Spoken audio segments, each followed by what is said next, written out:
At Jefferson Academy, where students are judged by their test scores, family names, and sometimes the color of their skin, one thing is certain: assumptions run deep. For Belle Monroe, an FBI agent, she never expected to face this kind of scrutiny, even when she is simply there to support her son. The morning at Jefferson Academy began like any other. Students hustled through the marble corridors, their voices echoing off the polished walls. This was a school that prided itself on tradition, on excellence, on shaping the future of the nation's elite. The scent of freshly printed textbooks filled the air, and the hum of academic pressure was palpable. But in one corner of the school, in one classroom, a different kind of tension was brewing. Malik sat at his desk, trying to focus on the lecture, but he could feel the weight of the stares that followed him around the room. He was used to it by now: the whispers, the sideways glances. The students here didn't quite know what to make of him, the lone black student in an otherwise predominantly white school. It wasn't just his appearance that drew attention, though. It was his father, who was often the subject of gossip behind Malik's back. "I heard his dad works at the Pentagon," one student whispered as Malik walked past. "Pentagon? No way," another voice chimed in. "He's just a janitor or something, right?" Malik's hand clenched slightly around the edges of his notebook, but he said nothing. These conversations weren't new. Every day he walked into class and had to face the assumption that his father couldn't possibly be someone important. To them, a black man could never hold a prestigious position in the heart of American power. To them, the Pentagon was reserved for people who looked like them: white, well-dressed, with a history of influence in Washington. Miss Anderson, the history teacher, always seemed to be the first to raise an eyebrow when Malik was mentioned. She would smile thinly whenever Malik's father was brought up, her tone always laced with that subtle skepticism. "Are you sure about that, Malik?" she would ask, her voice dripping with doubt. "I just can't imagine someone with your background being in such a high position." It wasn't out of outright malice, but it was still prejudice, unquestioned bias, the kind that people thought didn't exist anymore, but was deeply ingrained in the fabric of their everyday lives. Malik could feel the discomfort in the air when parents visited the school. The privilege that some of them carried, parading in their suits and ties, felt suffocating. But Malik kept his head down, focusing on his studies, knowing that there was something more important than the whispers. He had to prove himself. It wasn't just about his grades. It was about proving that he wasn't defined by anyone's assumptions about him or his family. As the day wore on, the topic of Parents' Day began to fill the room. Teachers were preparing for the arrival of parents, organizing schedules, arranging seating, and excitedly discussing which student's parent would be the most impressive. A few students eagerly whispered to each other, wondering who might be important enough to be seen on such a day. Malik's stomach twisted with discomfort. He knew what was coming. But this year was different. This year, his father was coming. Jonathan Carter, an FBI officer who worked closely with national security. And for once, Malik felt that the truth about his father might be more powerful than the rumors. The morning of Parents' Day arrived, and the air at Jefferson Academy felt thick with anticipation. Parents trickled in, dressed in tailored suits and designer dresses, their faces glowing with pride as they strolled through the pristine hallways. It was a day where wealth and status were on display, where the elite of society gathered to celebrate the successes of their children. But in the back of Malik's mind, the day carried a different weight. He had always known that Parents' Day was a spotlight, a time when his father's absence was most felt. But this year, things were different. This year, Jonathan Carter, Malik's father, would be there. The man who worked at the Pentagon. The man who, in Malik's eyes, embodied everything that he had worked to overcome in the eyes of others. Malik stood by the door, watching as the other students introduced their parents. There was Mrs. Richards, a well-known lawyer, proudly shaking hands with the school's principal. Mr. Hayward, a successful businessman, was busy charming the teachers. But Malik couldn't help but notice the sideways glances from students and faculty members when his father's name was mentioned. There were a few snickers and even some students muttering under their breath, "How could someone like him be a part of the Pentagon?" And then the moment came. Jonathan Carter entered the room with calm authority, his presence unmistakable. He wasn't dressed in a suit like the other parents. Instead, he wore a simple yet refined outfit, a tailored jacket over a crisp shirt, a sense of ease and dignity emanating from his every movement. Jonathan was a tall, confident man with an air of commanding respect, not just because of his position, but because of who he was. The room fell silent. Malik could feel the shift in energy, the discomfort that rippled through the space as Jonathan moved through the crowd. He noticed the eyes that followed him, the awkward smiles and the hesitant handshakes. No one knew how to react. After all, this was a man who was so far removed from the image that many of them had of someone working at the Pentagon. He didn't fit their expectations. Miss Anderson, the history teacher who had always doubted Malik's claims about his father, was among the first to approach Jonathan. She extended her hand with a nervous smile, trying to maintain a semblance of professionalism, but her eyes gave away the truth. She was uneasy. She had expected someone else, someone who looked more like the archetype of a government official, someone who didn't look like Jonathan Carter. "Mr. Carter, it's an honor to meet you," she said, her voice strained, almost apologetic. "I wasn't sure what to expect, but it's good to finally meet the father of one of our brightest students." Jonathan smiled politely, shaking her hand firmly. "I'm pleased to be here, Miss Anderson, and I'm proud of my son Malik. He's doing well." Miss Anderson fumbled with her words, not quite sure how to continue. She had never truly believed Malik's assertions about his father's position. But standing before Jonathan, she was forced to confront the gap between her assumptions and the truth. Jonathan's gaze briefly swept across the room, taking in the students and parents gathered around. His posture was composed, but his presence was intense, as though he could sense the prejudices lurking behind the smiles. He knew that this moment was more than just a father showing up to meet the teachers. It was an opportunity to challenge the biases that had been quietly simmering beneath the surface. "Thank you for having me," Jonathan continued, his voice calm yet authoritative. "But I think it's important to remember that we are all here because we care about our children. The color of our skin, or where we come from, should never define what we do or who we are." The room went quiet for a moment as Jonathan's words hung in the air. Some parents exchanged uncomfortable glances, but others, particularly the students who had known Malik for years, felt something shift. This was the moment they would remember, the moment they would realize that prejudice had no place in the world they lived in, especially not in the spaces where they believed they could make a difference. As the room grew quieter, Jonathan stood tall, his gaze sweeping over the faces of the teachers, parents, and students. It wasn't just his stature or the authority in his voice that commanded attention. It was the weight of the unspoken challenge hanging in the air.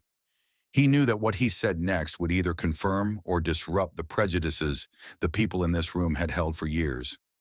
Miss Anderson was still trying to maintain a professional facade, but even she couldn't hide the tension in her posture. Her back was stiff, her lips tightly pressed, as though trying to hold together the fragments of her previous assumptions that were now crumbling in the face of the man standing before her. Jonathan smiled at her, his expression not one of bitterness, but of quiet understanding. He had seen this before, the way people clung to their comfortable beliefs, unwilling to let go of long-held stereotypes. "Thank you, Miss Anderson," he began, his voice measured but firm. "But let's take a moment to recognize something important here. The assumptions we make about one another are powerful, but they're also dangerous. They create blind spots in our understanding, and those blind spots, they can cost us more than we realize." A ripple of silence passed through the crowd, his words settling in. Jonathan paused, looking around the room. His eyes met Malik's briefly, and he could see the pride and the tension mixed in his son's gaze. This was a turning point, not just for Malik, but for everyone in the room.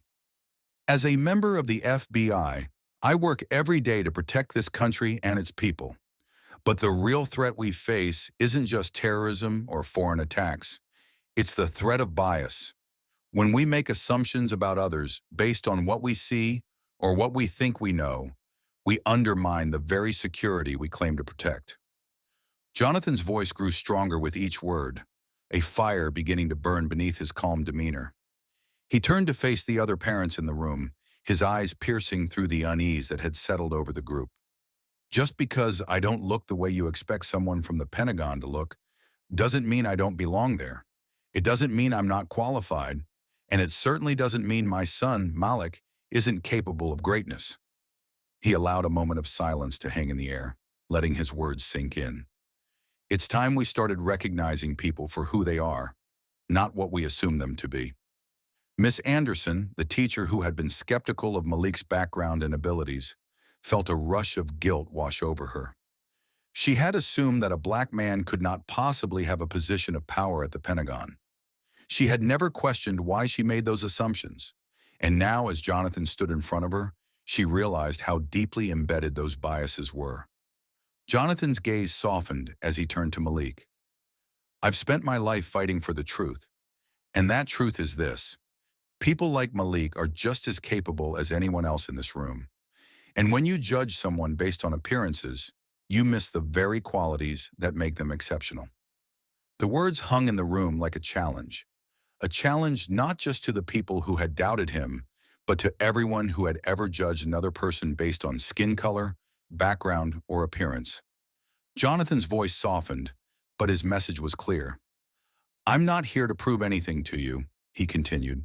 I'm here to remind you that bias can cloud our judgment and create real harm, whether it's in national security or in a school like this. The world is changing, and the way we see each other needs to change too. Jonathan's words still hung in the air, his message slowly settling into the minds of those present. The room, once filled with whispers and skepticism, now felt heavy with the weight of realization. The assumptions, the biases, the misconceptions. They weren't just surface-level misunderstandings. They were deeply ingrained in the way people saw others. As Jonathan finished speaking, he didn't wait for applause, recognition, or validation.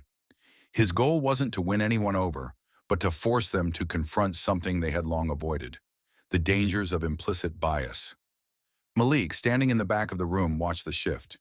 He had never seen his father speak like this in public, but there was an undeniable power in the way Jonathan stood. Steadfast, unyielding, not just as a father, but as a symbol of resilience in the face of ignorance. Malik had always known that his father was strong, but today he saw a different kind of strength. The kind that forced people to see him, to really see him, beyond what they assumed. Miss Anderson stood frozen, still processing Jonathan's words. She had spent years teaching students, shaping their minds, and yet here she was, forced to acknowledge that she too had been blind. Not just to the potential of Malik, but to the systemic biases that clouded her judgment. Her eyes met Jonathan's for a moment, and she could see the understanding there. He didn't need to say it. She knew. He was holding up a mirror to the entire room, and she saw herself in it. Her heart raced as she recalled the times she had questioned Malik's capabilities, the times she had subtly dismissed his potential. Was it because of his skin color? Was it because of his father's background? She had convinced herself that it was just a professional concern, but now it felt different. It felt personal, and suddenly the walls she had built between herself and her students seemed so much higher than they had ever appeared before. But Jonathan wasn't done yet. He looked at Miss Anderson again, his gaze not accusing, but gently challenging. He wasn't asking for an apology. He was asking for something much more profound. Change. You see, Jonathan continued, his voice steady, it's not just about recognizing the potential in those who are like us. It's about recognizing the value in everyone, no matter where they come from, no matter their skin color or their background. The world doesn't fit into neat boxes. If we limit ourselves to seeing only what we expect, we'll miss out on the extraordinary that lies just outside our vision. Jonathan's words reverberated across the room. The parents who had been standing at the edge of the conversation now turned inward, looking at one another. For the first time, many of them were forced to examine their own biases, to confront the assumptions they had made, not just about Malik, but about the people around them. Miss Anderson, her face flushed with embarrassment, finally spoke. I never thought of it that way, she admitted, her voice soft. I'm sorry, Malik. She paused, swallowing hard. I didn't mean to doubt you. Malik nodded, but there was no malice in his response. He had heard those words before, but today they felt different. Today they meant something. It wasn't enough to simply apologize. What mattered was whether the actions would follow, whether people like Miss Anderson would start to question their own biases every day, not just in moments of confrontation, but in the way they interacted with everyone. Jonathan didn't expect an immediate change. This was a long battle, one that would take more than a single conversation. But he had planted a seed, and that, he knew, was the first step toward dismantling the walls that had kept the truth hidden for so long. As the room began to settle, Jonathan turned to Malik, giving him a small, approving nod. Malik smiled back, but there was a quiet pride in his eyes. He wasn't just the son of an influential man today. He was Malik, the individual who had helped bring a change in perspective, one conversation at a time. The day went on, but something had shifted. The assumptions, the biases, and the unspoken prejudice that had shaped the school's dynamic were now laid bare. And while it would take time to change the hearts and minds of everyone in the room, Jonathan's presence had already begun the process. For once, the room saw Malik for who he truly was. Not through the lens of color, not through the expectations of his father's job, but through his own ability, potential, and the truth of who he was. The day wound down slowly at Jefferson Academy, but the conversation didn't stop there. In the wake of Jonathan's powerful address, the school felt different. There was an uneasiness in the air, but also a sense of awakening. The kind of awakening that happens when you realize that the truth has been in front of you the entire time, but you've never been able to see it clearly until now. Malik could feel it as he walked the halls, the subtle shift in how people looked at him. It wasn't perfect. There were still sideways glances and still murmurs when he passed by. But there was something new in the air, something more palpable than before. The students who had once whispered about him, who had assumed his background, now hesitated before speaking. They had seen the real Jonathan Carter, and in doing so, they had seen Malik in a way they never had before.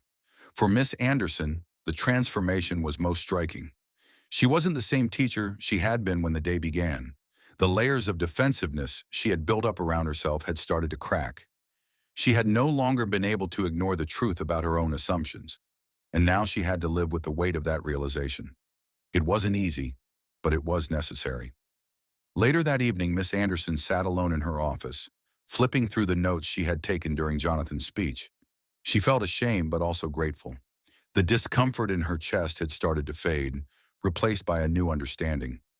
That being an educator meant acknowledging your own shortcomings and working tirelessly to correct them.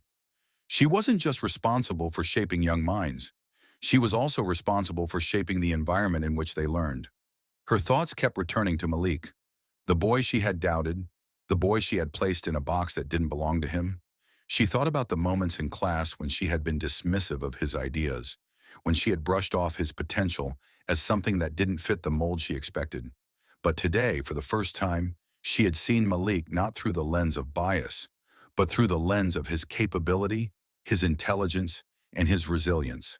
And then there was Jonathan. His words had pierced through the room like a well-aimed arrow. They had shattered the false narratives and forced everyone to look beyond the surface. But what truly resonated was his gentleness, the quiet way he wielded authority. Jonathan didn't shout. He didn't demand to be heard. He simply spoke the truth. And in doing so, he forced everyone around him to reassess their own biases. Jonathan had given them a gift, the gift of accountability. He hadn't come to Jefferson Academy to change minds with anger or force. He had come to expose the harmful power of prejudice and to challenge everyone to confront it. As the weeks passed, the impact of that day lingered. Malik felt a newfound sense of confidence in himself. He wasn't just a student at Jefferson Academy. He was a young man with a story that didn't need to be defined by stereotypes or assumptions. And his father's presence had not only given him a sense of pride, but it had also given him the strength to rise above the biases that would undoubtedly come his way. For Jonathan, the experience was humbling. It wasn't about the applause or the recognition. He knew that the true change would take time, that it would require people to actively choose to see the world through a different lens, not just in a classroom, but in every part of their lives. It was about breaking down the walls of division, one conversation at a time. As the sun set over Jefferson Academy, casting a golden hue over the campus, the ripple effects of that day spread far beyond the classroom. For the students, the teachers, and even the parents who had witnessed it all, the lesson was clear. True power doesn't come from assumptions or appearances. It comes from seeing people for who they truly are and recognizing that everyone, regardless of their background, has the potential to contribute to something greater than themselves.